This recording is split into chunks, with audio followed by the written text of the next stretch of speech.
അസ്സലാമു അലൈക്കും വറഹ്മത്തുള്ളാഹി വബറകാതുഹു. സത്യവിശ്വാസികളെ, സഹോദരന്മാരെ, സുഹൃത്തുക്കളെ, കഴിഞ്ഞ ദിവസം മലപ്പുറം സമസ്ത കേരള ജംഇയ്യത്തുൽ ജില്ലാ ആസ്ഥാനമായ സുന്നി മഹലിൽ വെച്ച് മദ്രസ മാനേജ്മെന്റ് സംഗമം എന്ന പേരിൽ ഒരു സംഗമം നടത്തിയിരുന്നു. ആ സംഗമത്തിൽ സമസ്തയുടെ ഭാരവാഹികളിൽ പോഷക സംഘടനകളുടെ ഭാരവാഹികൾ ചിലർ പങ്കെടുക്കുകയും പ്രസംഗിക്കുകയും ചെയ്തു.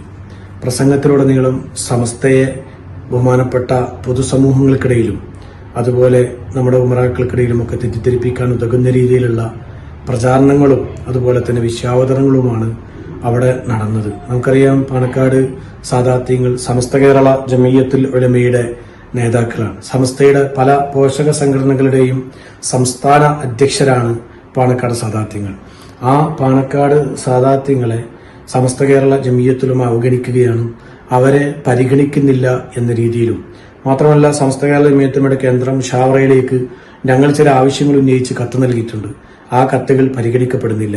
പരിഗണിക്കപ്പെടാതിരിക്കാൻ കാരണമായി അവർ ഉന്നയിച്ചത് സമസ്തയിലെ മുഷാവറ അംഗങ്ങളിൽ ചിലർ ഒച്ചയും ബഹളവും ഉണ്ടാക്കുകയാണ്. അവർ ഒരു പ്രത്യേക രാഷ്ട്രീയ പാർട്ടിയോട് കൂറ് പുലർത്തുകയാണ്. അവരുടെ ഇടപെടലുകൾ കാരണം സമസ്തയുടെ ഉന്നതരായ നേതാക്കൾക്ക് അവിടെ ഈ തീരുമാനങ്ങൾക്ക് കൈക്കൊള്ളാൻ കഴിയുന്നില്ല എന്നൊക്കെ രീതിയിലുള്ള ഗുരുതരമായ ആരോപണങ്ങളാണ് ഉന്നയിച്ചിട്ടുള്ളത്. സമസ്തയിലെ വലിയൊരു വിഭാഗം ആളുകൾ, അതായത് സമസ്തയുടെ ഈ തീരുമാനത്തിന്റെ കൂടെ നിൽക്കുന്ന, സമസ്ത സമകാലിക വിഷയത്തിലെടുത്ത തീരുമാനങ്ങളുടെ കൂടെ നിൽക്കുന്ന ആളുകളെ ലക്ഷ്യമാക്കിക്കൊണ്ടാണ് ഇവർ പറയുന്നത്. അവരൊക്കെ കമ്മ്യൂണിസ്റ്റ് പ്രചാരകരാണ്. മാർക്സിസ്റ്റ് കമ്മ്യൂണിസ്റ്റ് പാർട്ടിക്ക്, നിരീശ്വര നിർമ്മത പ്രസ്ഥാനങ്ങൾക്ക് സഹായികളായി നിൽക്കുന്നവരാണ്. അതിൽ മദ്രസ മൗലവികളെയും സംഘടനാ പ്രവർത്തകരെയും ഒക്കെ പ്രത്യേകം ഉൾപ്പെടുത്തിക്കൊണ്ടാണ് പറയുന്നത്. അതുകൊണ്ട് ഞങ്ങൾ ഒരുപാട് ഇടപെടലുകൾ നടത്തി, മുഷാവറയെ സമീപിച്ചു, മധ്യസ്ഥ ശ്രമങ്ങൾ നടത്തി, പ്രശ്നങ്ങൾ പരിഹരിക്കപ്പെടുന്നില്ല. അതുകൊണ്ട് ഈ പരിഹാരം ഇനി ഉണ്ടാക്കേണ്ടത് ഉമറാക്കളായ നിങ്ങളാണ്. അതായത് ഒരു പൊതുസമൂഹത്തിന്റെ മുന്നിലേക്ക് ഈ പ്രശ്നം ഇട്ടെടുത്തുകൊണ്ട് നല്ല നിലക്ക് നടക്കുന്ന നമ്മുടെ മഹല്ലുകളിലും മദ്രസകളിലും സ്ഥാപനങ്ങളിലും സംഘടനാ സംവിധാനങ്ങളിലും പ്രശ്നങ്ങൾ ഉണ്ടാക്കാനുള്ള ഒരു കലുഷിതമായ സാഹചര്യം സൃഷ്ടിക്കാനുള്ള വളരെ നിഗൂഢമായ ഒരു ശ്രമമാണ് ഇവർ നടത്തിക്കൊണ്ടിരിക്കുന്നത്. എന്റെ പ്രിയപ്പെട്ട സഹോദരങ്ങളെ, സുഹൃത്തുക്കളെ, സമസ്ത കേരള ജംഇയ്യത്തുൽ ഉലമ സമകാലിക വിഷയത്തിൽ വളരെ കൃത്യമായ നിലപാടാണ് സ്വീകരിച്ചത്.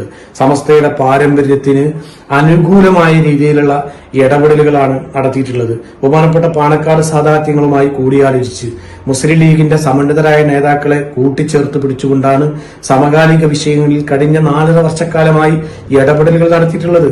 ഈ പ്രശ്നങ്ങൾ പരിഹരിക്കുന്നതിന് വേണ്ടി എന്തെല്ലാം വിട്ടുവീഴ്ചകൾ സമസ്ത ചെയ്തിട്ടുണ്ട്. സമസ്തയുടെ കീഴിൽ വളർന്നു വന്ന ഒരു വിദ്യാഭ്യാസ സംവിധാനം, ആ സംവിധാനം സമസ്തയെ അംഗീകരിക്കാതെ, സമസ്തയുടെ ഉപദേശ നിർദ്ദേശങ്ങൾ അംഗീകരിക്കാതെ, അതിന്റെ ഭരണഘടനയിൽ നിന്ന് സമസ്തയെ പൂർണ്ണമായും വെട്ടിമാറ്റിക്കൊണ്ട് സ്വതന്ത്രമായി സമസ്തയുടെ ആ ഒരു മേഖലയിൽ നിന്ന് പിന്നെ സ്വതന്ത്രമായി പ്രവർത്തിക്കാനുള്ള നീക്കം നടത്തിയപ്പോൾ അത് സമസ്തയുടെ സംവിധാനമാണ്.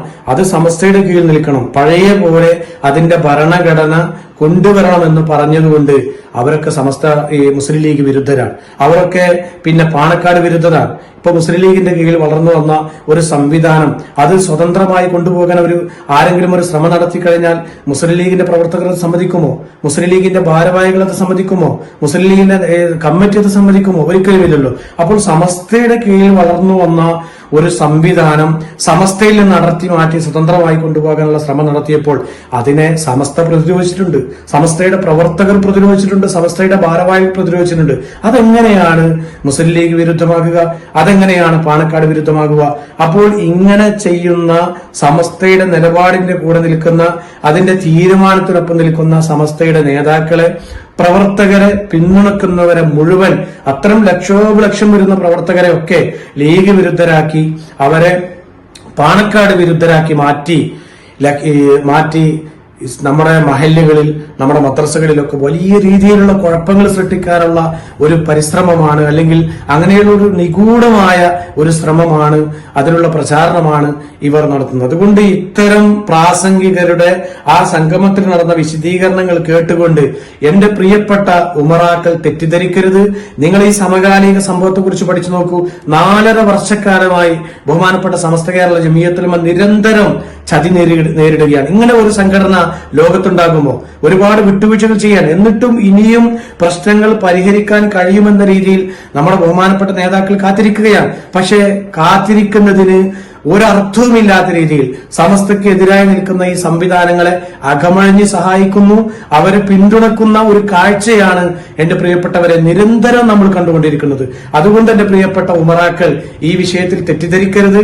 1989 നടന്ന ആ സംഭവവികാസങ്ങളോട് താരതമ്യപ്പെടുത്തിക്കൊണ്ടാണ് ഇന്നത്തെ സമസ്തയുടെ പ്രവർത്തകരെയും നേതാക്കളെയും ആരോപിക്കുന്നത്.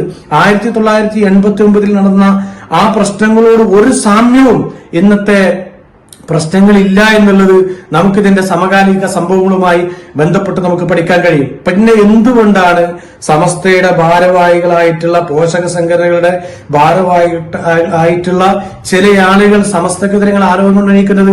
അവർ വലിയ ഒരു അപകടത്തിൽപ്പെട്ടിട്ടുണ്ട്. കാരണം സമസ്തയുടെ നിലപാടിന്റെ കൂടെ നിൽക്കാതെ സമസ്തയുടെ ശത്രുക്കളെ സഹായിക്കുന്ന ആ ഒരു അപകടത്തിൽ അവർ പെട്ടപ്പോൾ അവർക്ക് ഇനി പിടിച്ചു നിൽക്കാൻ കഴിയുന്നില്ല. അപ്പോൾ സമസ്തയുടെ കൂടെ നിന്ന ആളുകൾക്കെതിരെ ഇത്തരം അപകടകരമായ ആരോപണങ്ങൾ ഉന്നയിച്ചുകൊണ്ട് അവർക്കെതിരെ ഈ രീതിയിലുള്ള ഗുരുതരമായ ആരോപണങ്ങൾ ഉന്നയിച്ചുകൊണ്ട് ഒരു വലിയൊരു സമൂഹത്തെ തെറ്റിദ്ധരിപ്പിക്കാനുള്ള വലിയൊരു ശ്രമമാണ് അവർ നടത്തിക്കൊണ്ടിരിക്കുന്നത്. അതുകൊണ്ട് എന്റെ പ്രിയപ്പെട്ട ഉമറാക്കൾ തെറ്റിദ്ധരിക്കാതെ ഈ വിഷയങ്ങളെ പഠിച്ചുകൊണ്ട് ബഹുമാനപ്പെട്ട സമസ്ത കേരള ജമിയത്തുൽ ഉലമയ്ക്കൊപ്പം നിന്നുകൊണ്ട് കഴിഞ്ഞകാല പാരമ്പര്യത്തിലേക്ക് ഈ വിഷയങ്ങളെ എത്തിക്കാനുള്ള വലിയ പരിശ്രമം നിങ്ങൾ നടത്തണം എന്ന് പറഞ്ഞുകൊണ്ട് അല്ലാഹു സുബ്ഹാനഹു വ തആല എത്രയും പെട്ടെന്ന് ഈ സമുദായം നേരിടുന്ന ഈ പ്രശ്നങ്ങൾ, ഈ വെല്ലുവിളികൾ പരിഹരിക്കാൻ അല്ലാഹു എല്ലാവർക്കും സന്മനസ് പ്രദാനം ചെയ്യട്ടെ എന്ന് പ്രാർത്ഥിച്ചുകൊണ്ട് നിർത്തുന്നു.